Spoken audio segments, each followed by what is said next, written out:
Hi అండి, good morning, జై శ్రీరామ్. నేను ఇప్పుడు కాకరకాయ ఫ్రై, కర్రీ కాకుండా ఫ్రై చేస్తున్నా అండి.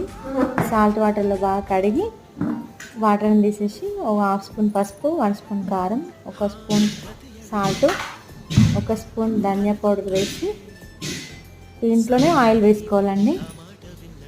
ఫ్రైకి సరిపడా ఆయిల్ అంతా ఇప్పుడే వేసేసుకోవాలి. వేసుకొని బాగా కలపాలండి.